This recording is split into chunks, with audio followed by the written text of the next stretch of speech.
Good evening, everyone, and I would like to welcome you all to this sixth episode of the podcast series Gyan Pravah.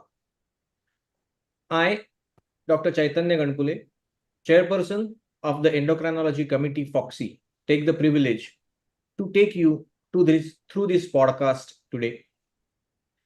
This is the brainchild of our beloved President, Dr. Sunita Tandulwadkar. She is innovative and always comes up with such an great ideas that is always inspiring for all of us. Let me ask Dr. Sunita Tandulwadkar madam to address our august audience. Over to you, madam. Good evening, everyone. And Dr. Vinod ji, namaskar, namaste. And thank you so much for accepting our invitation. And I'm so thankful to Chaitanya that he chose the faculty and the topic he chose. It will be one of the best podcasts, I'm very sure. Friends who are listening to, I just want all of you to understand the amount of efforts my committee chairpersons are taking to come out with the brilliant broadcast every day 8 p.m. So I humbly request you all, whatever you are doing, driving, anything, just keep this podcast on as if it is the Foxy newsletter today for you. And I'm sure every day you will have different topics, different faculty. They may be academician, they may be spiritual, they may be political, they may be from any other social backgrounds. So it will be wonderful. Believe me, I myself is learning a lot. For example, yesterday, Dr. Mishra ji, who became the dean when he is just 25, 26, was shocking to me. When we are doing a post-graduation, entering into this field of education was really a lot to learn from every faculty. So be there and let's have Chaitanya introducing us about Dr. Vinodji first, and the podcast will start. Back to you, Chaitanya. Thank you, Dr. Sunita madam, for those kind words. Now, let's in short discuss about the topic for today and then the speaker who is there with us today. Today, we all know that we have to deal with so many things in such a short time that it creates a lot of stress in our lives. So many things are going on in our mind at the same time that our mind is actually full of things. Well, if you have to be productive and happy in real sense, actually what we need is not a mind which is full of things, but a mindful life or a mindful living. It's easy said than done, but one has a guru like Yogi Dr. Samprasad Vinod. It's not only possible to walk that path, but it becomes a beautiful journey or a path to walk on. To discuss about this remarkable journey of transforming from mindful to mindful life, we have with us today Yogi Samprasad Vinod. We fondly call him Baba. Let's start. Chaitanya, I thought you will introduce him more, but I think over the podcast you will do. So I take your leave. I'm introducing him as well. Okay. So let's start with his introduction. Dr. Samprasad is adored and adorned in India and abroad for his simplicity, caring nature, insightful knowledge, and easy to understand manner of teaching rational spirituality. He is a renowned published author of 15 successful books on yoga. He comes from a family with great spiritual and intellectual heritage. His father, Maharishi Vinod, traveled world over as the World Peace Ambassador for providing solace to Second World War victims. He was also an author, yogi, spiritual master, and a saint. His mother, Maitreyi, topped the list of SSC examination way back in 1926. Dr. Vinod has been invited to numerous national and international conferences, seminars, and symposia as a speaker, chairperson, and resource person. He runs many innovative programs without losing track of Indian classical wisdom, meditation, meditative way of doing yoga practices, and integrating meditation into our daily lives has been his main focus. This is the theme I have myself gone through and experienced over the last few years. Welcome, sir. Thank you, sir. Thank you having you over here. And I'm sure next 45 minutes will be the treat to our mind also. Thank you. I'll see you soon. Thank you, Sunita ji. Thank you. Thank you so much, madam. Baba, let's start our discussion for today. Well, Baba, yoga is a word that's been a talk of the town everywhere nowadays. If I ask 10 people, do you do yoga? Almost all of them are going to say yes. And then when I ask them about, okay, what do you do exactly when you do yoga? The answers which I get are so different from each other that I sometimes, get puzzled what this exactly yoga means. The only thing what I get common from them is that, all of them, almost all of them tell me that it improves the flexibility of the body. Let's start clicking me. Is yoga all about body or is it about mind? You being a practicing yoga teacher and for last 50 years, we would like to know more about this yoga. What is yoga? Is it yoga or yoga? And what is meditation all about? Yeah, actually, thank you, Chaitanya, for making this poda available for communication with all the obstetricians and gynecologists and their friends on online basis. Actually, yoga is a way of life and not just it's a simple way of life, but holistic approach is very important and it is incorporated in that. Like body, mind, intellect, emotions, and spirit, when they are working in harmony with each other, then what emerges is yoga way of life. So all aspects of our being are properly addressed through various yoga practices. And that brings about inner transformation. And the way you look at things, the way you relate with things, the way you relate with yourself, with your body, with your mind, with your emotions, all aspects of your being, and all dimensions of life, so that how you relate with yourself and all other things around you is what really matters. And on the basis of that, your yoga way of life emerges. And that's what is the essence of yoga. But unfortunately, most of the people are under the impression that yoga is only physical practice. That's true. Yeah, postures and pranayamic breathing and so on. But meditation is not given as much importance as it deserves. And recently, on 21st December, is now going to be International Day of Meditation. Yeah. But when such days are practiced or days are celebrated, usually people remain only focused on that day, and later on they just forget about yoga as well as meditation. But yoga has to be lived up to. It's a philosophy of life.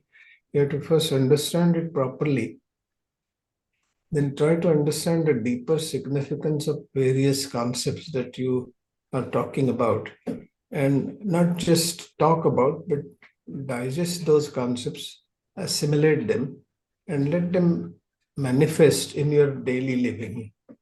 So, yoga essentially is has various schools of yoga, of course, but What I personally feel is that meditation is an essential core of yoga.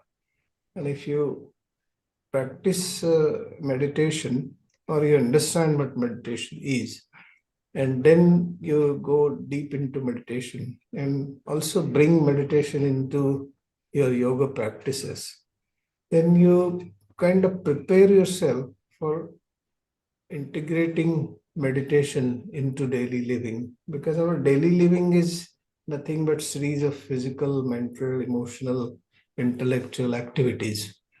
And if those activities are performed in a quiet state of mind, then they'll have a different complexion altogether. All those activities will be of different nature, whether it is physical activity, mental activity, whatever it is.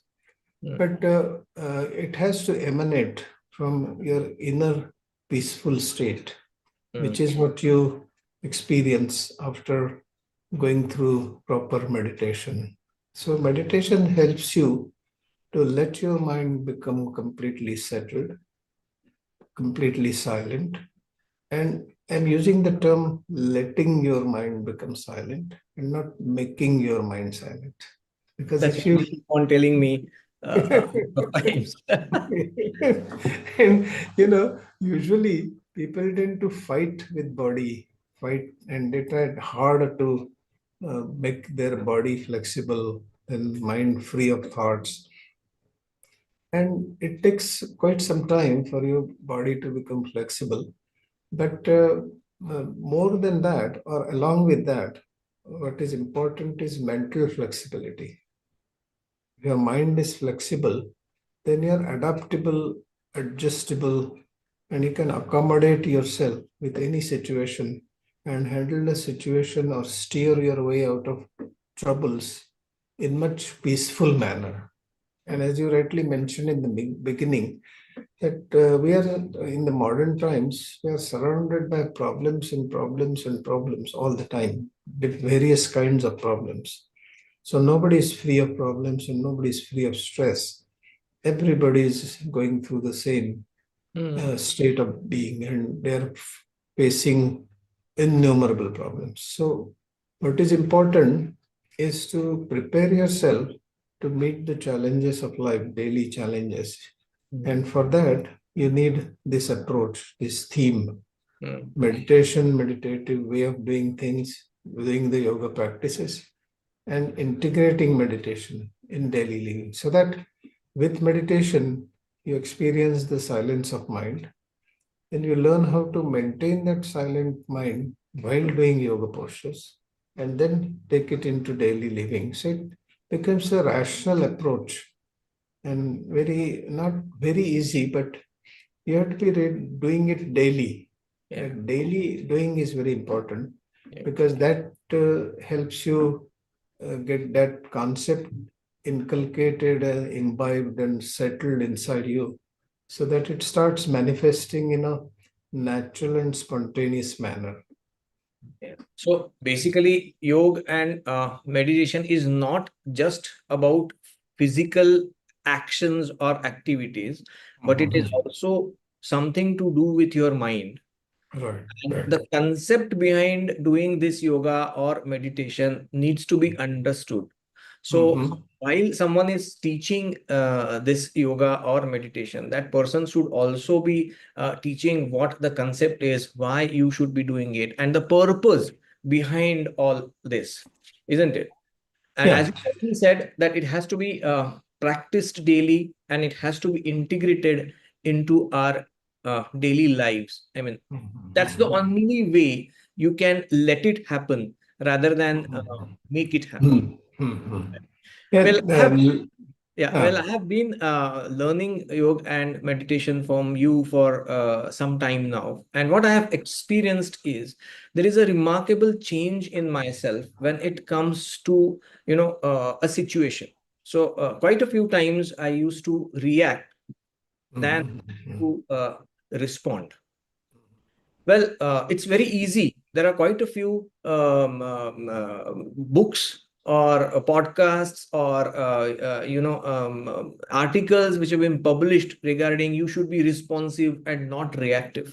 Mhm. But no one teaches us how to do it. And that's exactly what I think I learned when I started practicing this yoga and meditation, because I got the concept behind this yoga and meditation. Mhm. Yeah, usually we are very much in hurry to react to any situation, Right. because whatever happens, everybody is coming impulsively saying something about it or doing something about it. But actually, if you take a pause, ठहराव जिसको बोलते हैं Mm. Hindi में, कि थोड़े ठहर गया और उसको एहसास किया कि क्या हो रहा है, उसको जरा समझ लिया, और वो समझने के बाद उसके बारे में क्या करना है इस पर गौर किया और वो करने लगे, तो वो अच्छा होता है. But most of the time people impulsively tend to react to a situation or a thought or an emotion, and they get themselves into trouble, because reactions tend to create problems. But if you wait for a while, see the situation well, understand it from all aspects of the situation, and then address it properly on the basis of that understanding, then that handling becomes different, and the solution is not too far away then. But impulsiveness brings problems. So from being reactive is like creating problems. So if a variety of thoughts keep coming to our mind, but if we are aware of what is happening, and if we make friends with our thoughts, and if we let the thoughts come, let the thoughts stay, and let them go. And in the process, you are not saying that a particular thought is good and therefore it should stay, and particular thought is bad and therefore it should not stay. So when you say that when you react, this is reaction. This is bad thought, therefore it shouldn't. So whenever there is therefore in it, it is reaction. Mm. But if you say, if you take a cognizance that, okay, this is a bad thought, and just cognizance, you just notice that it is a bad thought, it stays. Again, you acknowledge that it has stayed. And when it goes, you acknowledge that it's going. But as far as its entry or presence or exit in your mind is concerned, you are not saying that whether it should come or should not come. So what happens is, because you are not reacting, the thoughts begin to settle down faster than you're trying hard to make them settled. And that naturalness is very important, because yoga is all about naturalness. सहजता जिसको हम बोलते हैं, वो बहुत महत्वपूर्ण है. सहजता की बहुत जरूरत होती है योग अच्छी तरह से समझने के लिए, उसकी गहराई समझने के लिए. खाली आसन करना आसान है, लेकिन वो ढंग से करना, सहजता से करना, ये सीखना पड़ता है. It's very interesting that because we have become so unnatural that we need to learn naturalness. Actually, So true. naturalness, actually, we need not really learn, because it is with us all the time. Right. But because of the artificial way of living, even naturalness needs to be learned separately. So I keep on telling my students often that with yoga, we don't want to become supernatural. We want to be just natural. That's true. That is good enough. Because if you are considering yourself supernatural, you are creating supernatural problems for yourself and others around you. Because that's what you keep on telling us while we are practicing yoga, that don't do don't exert yourself or don't Yeah, put in right. extra efforts to get that flexibility or get that Yeah, movement right. yeah, right. Just have good time doing the actions and be with those actions. Be how the action is being performed. Let your mind be with the action while you are performing it. And when the action is over and a state of being comes, Hmm. then you again remain with that state and experience that body mind oneness. Hmm. And if you're Wow, it's a very, very interested, beautiful, yeah, very yeah, beautiful concept or beautiful thing. yeah, When you say that whatever thoughts come to your mind, uh, yeah, just acknowledge that this yeah, thought which has come to my mind, yeah, and let it stay for whatever time it has to stay. right, Let it go on its own and acknowledge that it has stayed with you and acknowledge that it has gone with you. But yeah. you have not given any reaction to that thought. Mhm. That's so such a beautiful thing. When Yeah. you probably when you start doing this in your mind over a period Mhm. of time, it will also start showing in your actions Yeah. again naturally without Mhm. doing efforts even for the outside world. Yeah, Wow, right, wow, right. beautiful. And what, yeah, what happens is when you're not reacting, then all the inner resources that you have Mm, get released, and they are made available to you because you're at ease with yourself. You're natural. So all the resources like hormonal secretions and everything, it starts happening in a natural way. And as they go you into a can balanced state. balance inner state, and this balance is a different kind of balance. So you are not running away from the day-to-day vagaries of life, day-to-day problems of life. You are right there, but you have learned a skill which is helping you, or which will help you to meet with the challenges much better, because you are composed and quiet inside, and you are not just composed and quiet for a period of time you spend for meditation, but throughout the day, if you remain peaceful, then even difficult situations, even if they come, and if you are peaceful inside, then you will be able to comprehend the situation much better. That's correct. And yeah, and if you are able to comprehend the problem well, then the solution to that problem lies right there, because you understand the problem Mm, and therefore you know the solution in a way. mm, And then you just address the solution, address the problem well, and the solution you will discover. amazing. Yeah. Yeah, so that's how meditation can help us to change from our reactive mode to a responsive To mode and responsive start mode. doing it internally. As I said, over a period of time, it will start showing in the external actions or the Right. responses what we are giving to Right. the situations as well. And Right. Baba, you always keep on saying about awareness. Initially, for a couple of days when I started taking lessons from you, I never understood what that awareness is and what and how it's going to help me. Over a period of time, what I have noticed is that my awareness has improved uh, over time, and whatever I am doing, my awareness is into that particular thing for that particular time, and therefore it has improved my productivity because my thoughts are not wandering here and there. So when I'm sitting in front of my patient and the patient is trying to tell me something, I have all my ears to her because the entire awareness is with what she is saying. That helps me to comprehend, or that helps me to understand her problem or the history in a much better way. That's what I have seen over a period of time. Yeah, What is that's it all what. about? I mean, and this is what you keep on telling, that awareness has to be there when Yeah. doing your actions and all. So how does that help? And what is your take on that?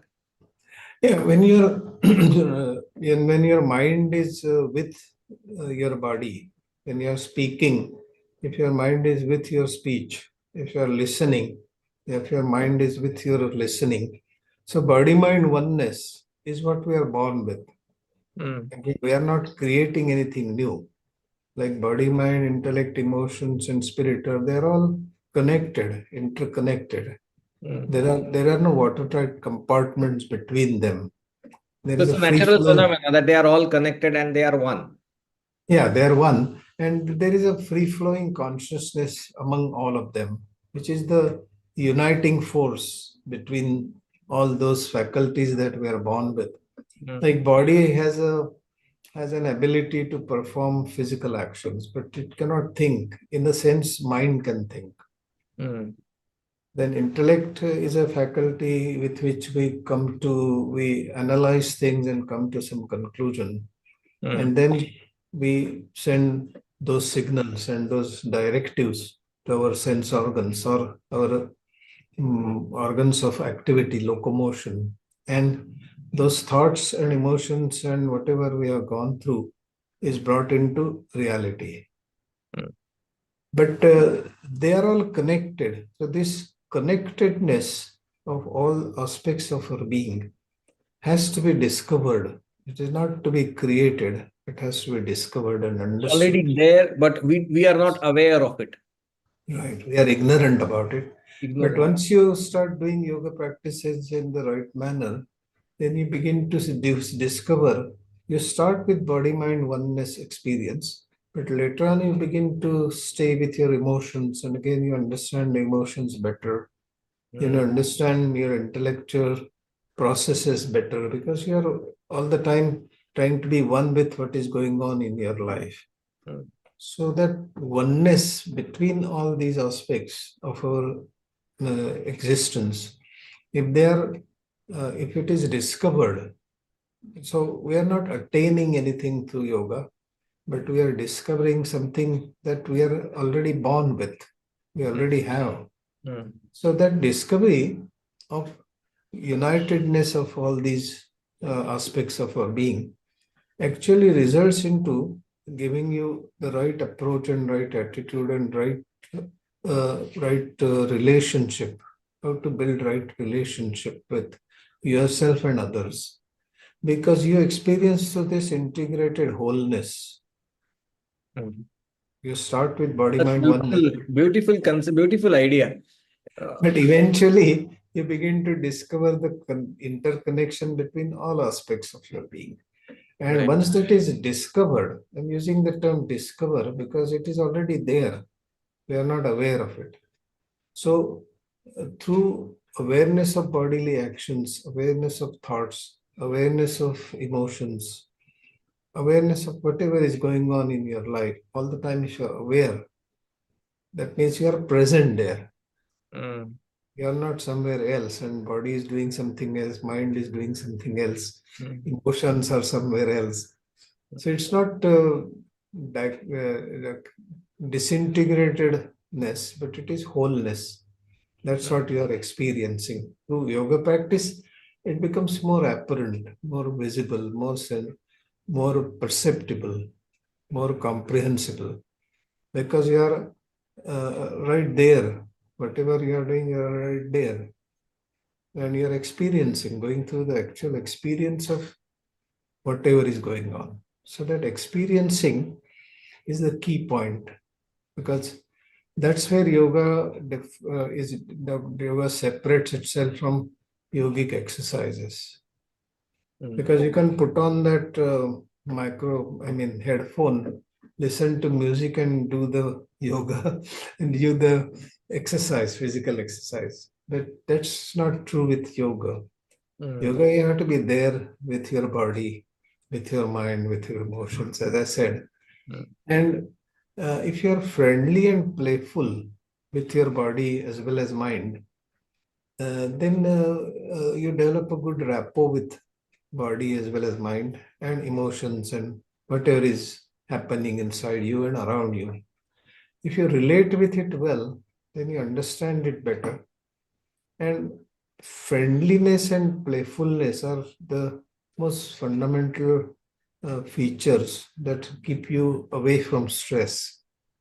Because whatever you're going through, suppose mind is filled with thoughts which are not really relevant or not really essential, but still they are coming all the time.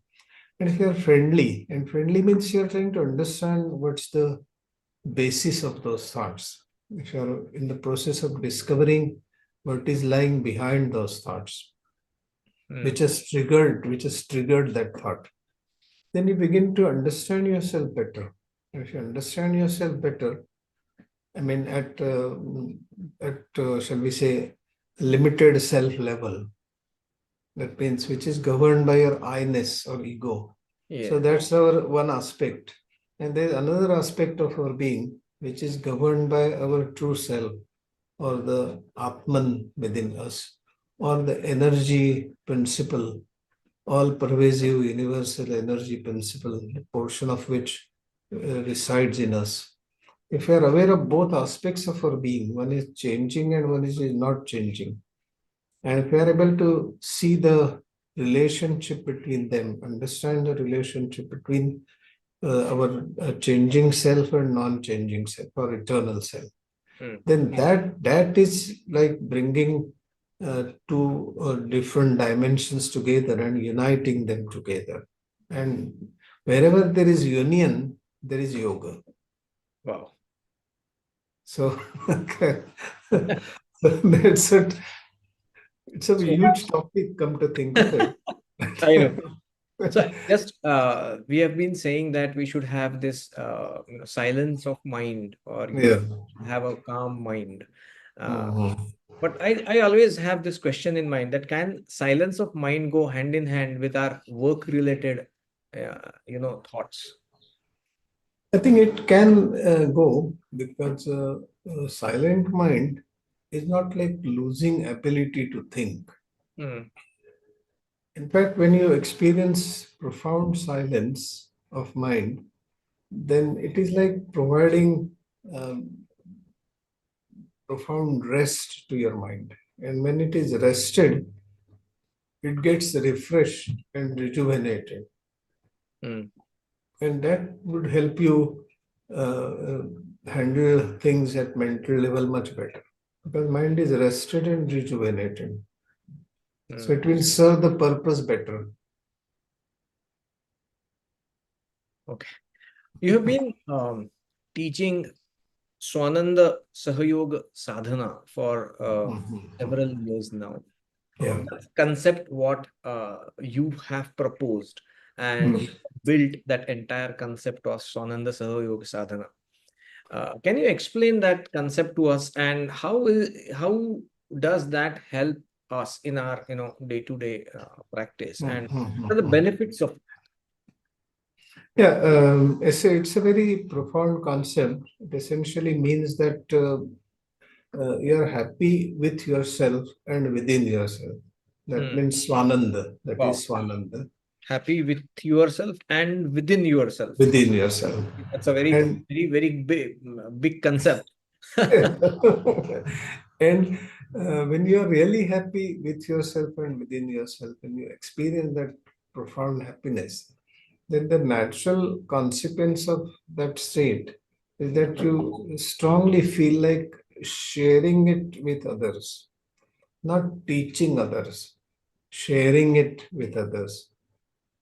And that sharing of happiness is Sahayoga. And both together is Swanand Sahayog Sadhana. And if you're able to really, if you're really able to share your happiness with others in a loving and a compassionate manner, then your happiness grows in exponential manner. It grows in geometric proportion. Okay. And you experience that it is growing all the time. That's the beauty of it. That means that's the only treasure we have, true happiness, which gets increased by distribution and not holding on to it. Rest That's most of the things, if I share, my share is going to go down, except yeah, for yeah. except for Except this for happiness, true happiness. happiness. Okay. Okay. How do you practice that? If you can elaborate on that. Yeah, I think when your mind is completely silent, uh, it is an occasion that you get connected with your core self, which is nothing but Satchidananda. And it is pure bliss that you experience when your mind is silent. So, mind is silent, it has two effects. One is temporary dissolution of I-ness, limited self, Mm, and second is getting connected or realizing the connection or discovering the connection with the true self, which is pure bliss. So, bliss or true happiness cannot be achieved, it can be discovered. mm, And if you discover that, it is quite natural for you that when you get filled up with that true happiness, natural tendency is to share it with others. It starts overflowing. Okay. So And that's a very important thing yeah. or important concept, that we should be sharing it Mhm. every now and then. Okay. Is Mhm. there a way to do this or to practice Yeah. this?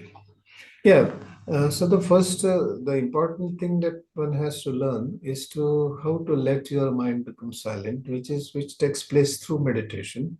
Mhm. And so silence of mind is the essence. That's the thing that you can do. But happiness would then emanate from that your connection with the true self, Mm, because it is pure bliss that will start happening. mm, So in a natural and spontaneous manner, mm, which is very important. That's the beauty of real happiness, mm, that it manifests on its own accord. You don't have to do anything about it, but you have to just get connected with core self or realize the connection with core self. Now, you're not doing anything to get connected. You're already connected. You have to discover that reality. And then you're happy. So, the important effect of that is whatever you do in life, once you have tapped that source of happiness, mm, would come out of happiness. So, you'll be spreading happiness. You'll mm, not be spreading problems, but mm, you'll be spreading happiness. mm, And happy person is usually stress free, or one who is stress free is a happy person. mm, Both are interdependent and interchangeable. If you're able to handle your stress well, you'll be happy.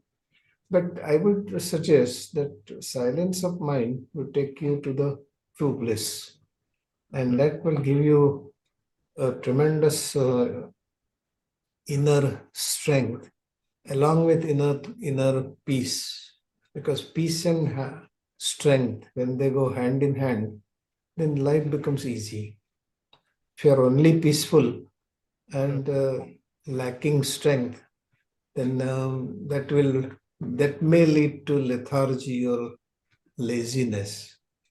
And if you're really strong, when you want to display that strength, then you are in trouble, or people around you get in trouble.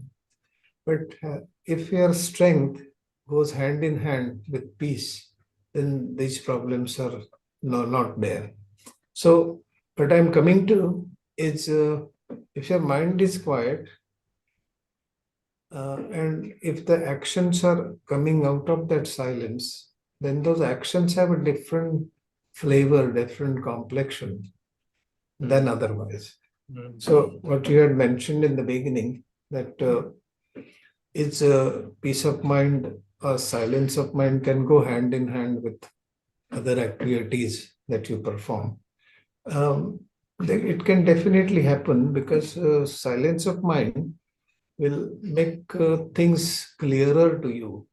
mm, Problem related complexities, if they are clearer, then you are in much better position to handle the situation. So earlier, suppose there are problems and you're not settled in yourself, your mind is fidgety, body is fidgety, then naturally you're going to get panic.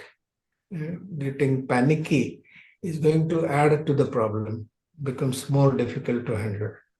But if the solutions come from inner silence of mind, then the solutions are going to be different by nature.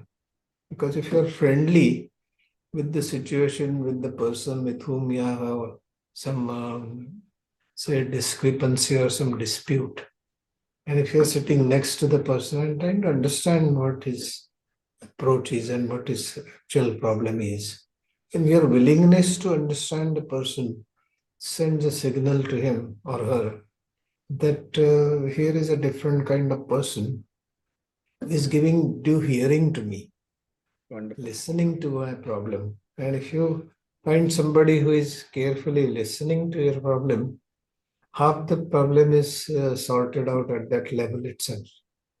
Wonderful. Because otherwise you don't care. I mean, if your Most of the behavior times we change our path and go the other way. If someone with whom we have some discrepancy or differences comes in front of us. Yeah, right. And if you're communicative, that also helps. If you're complaining, then nobody wants to listen to complaints. But if you communicate in a peaceful, quiet manner, then the person can listen and put that into practice. And that will happen if you have that silence of mind. That Right. communication in a peaceful and Right. manner would happen if you have that True silence of mind, silence. not just fake. Wonderful. In all this, pranayama has a very big role to play. Yeah. Yeah, So, pranayama also, unfortunately, people seem to be doing it as a physical practice. right. And how much time I take for inhalation, how long I hold it inside, and how long it takes to exhale the inhaled air. So all those is everything is measured. And you decide that okay, I'm able to hold it for 20 seconds, and somebody is able to hold it for 40 seconds, who is better than me. So all those parameters are actually not applicable in this subtle sadhana. And pranayam is an integral and important part of Swanand Sadhana. So it is composed of 5 dimensions. One is meditation, second is pranayam, third is omkar, fourth is prayer, and fifth is submission, or you completely surrender. But that surrender is not coming out of compulsion. It is happening. It is again happening, and that does not indicate that you are powerless, but you become connected with a universal power. The small I, capital I, your I-ness gets dissolved, and you are reborn as universal consciousness. So that's far better than staying with that small I all the time. So, but this is to be viewed as experiential understanding more than just verbal communication. Yeah. So you are talking about yoga in such a beautiful manner because you have experienced something. So experiential dimension is important. So in pranayam, actually Bhagavan Patanjali, the guru of all gurus in yoga, says that tatakshiyate prakashavaranam. Means what's the effect of pranayam? It removes the veil of ignorance from your mind. And that is not given due justice to. This is a very profound concept. But people are caught up in just measurements. Measurements and improvement in your pulmonary capacity and all those features, volume, then that is going to happen. But that is like a byproduct. The real thing is removal of the veil of ignorance. That's a very Shriyate important, upara. yeah, that's a very important thing that is lost or is not understood properly when majority of us are practicing yoga, practicing pranayam. As you rightly said, most of us, Mhm. feel or think that it's to improve the physical capacity or flexibility, or as you rightly said, even when you are doing a pranayam, you are doing it more physically than Yeah, right. than than than doing it for what you just said. Yeah, physical part of pranayam or dimension of pranayam is not to be completely overlooked. I'm not saying that. I'm saying that you have to be, while doing the pranayam practice or yoga posture practice, you have to keep in mind principles that are governing principles Mm, for that particular aspect of yoga. mm, And those governing principles are, I mean, the most essential governing principle of yoga is effortless ease or kaivalya. So that's what you have to keep in mind, whether you are doing asana or pranayam or, you know, other practices, pratyahara, dharana, dhyan, samadhi. It has to be natural and spontaneous. As I said, that naturalness, you have to learn to be natural. That's absurd, but it is so. But through proper practice of yoga, you do begin to discover what is naturalness. mm. So to discovering that rather than learning it or imbibe or creating it, as you rightly said. Yeah, yeah. Uh, Baba, we are running short of time, but Right, yeah. now that this discussion on yoga and meditation and pranayam in the correct and rightful way can go for hours together. Yeah, Perhaps right, right. even 50 years, and still you always keep on saying that even I am learning every day. Uh, a last question what I would like to ask you is, our children, so the world in which you grew up, it was completely different than our children are growing up in. You know, So they have indirectly, they are indirectly, indirectly, you're saying that I'm growing old. I have grown old and I'm out of context, obsolete. no, but I feel yoga meditation has kept you quite a bit into into the context, and that's one thing what will always keep you in context even in future. 50 years down the line from now, we all will say, or we all will keep asking you about, how this is done, when it is to be done. But for this youth, the challenges which they are going to Yeah, face yeah, are yeah. different than what we faced and than what you faced. So, I think, yeah, how, I how think, what will you advise them, to keep that stress levels low, keep them away from these health issues like, diabetes and hypertension and other things. Does this help to reduce the health issues as well, and what is your advice to them? I think the earlier, as I said, that if you make friends with your body, if you make friends with your mind, and make friends with your emotions and everything, and making friends means trying to understand what it is. Mm, Each and every thought, you try to understand what is the basis of that thought.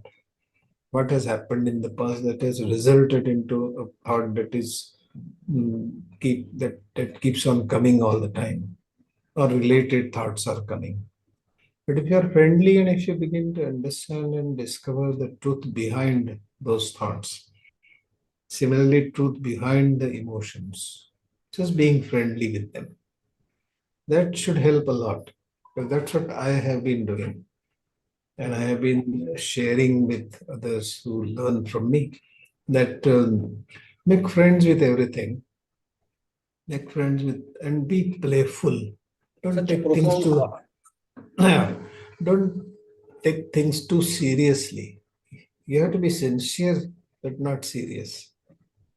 Sincerity means you're completely engrossed and you're doing justice to what you're doing at hand.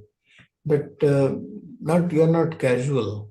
You're not. But if you're Ignorant. sincere, ignorant. But if you're sincere, very much involved in it, very much interested, very much engrossed, but you're not serious, then you'll be facing less stress.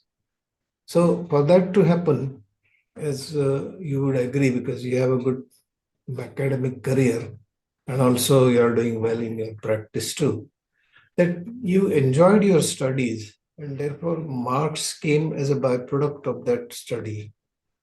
So if these boys and girls, if they start enjoying their studies, Mm, mm. I mean, Not for the sake of getting marks, uh, but to understand the subject and yeah, yeah. okay.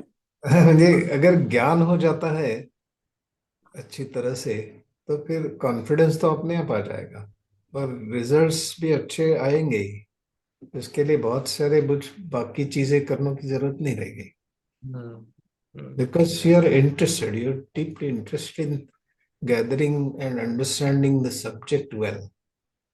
That's the crux of academic success. And if you're academically successful, then everything will start falling into place.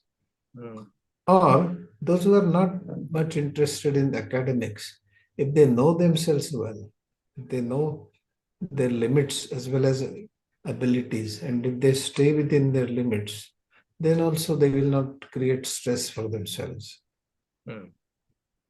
So, my advice or suggestion, I would rather use the term suggestion because advice also carries that that I'm teaching something. But sharing means I'm just suggesting them that they should actually be focused on what they're supposed to be doing at that phase of life. And they should start enjoying whatever they're doing. But enjoyment is not like excitement in the conventional sense of the term, but you are engrossed in studies so much that you are able to understand those subjects well. And the marks would come, and otherwise, everything will start happening. Mm. Mm. That's true. Everything what you are doing in life, whether it would be studies or sports or even if career, Yeah. if you are enjoying the process of doing it, the results will automatically come.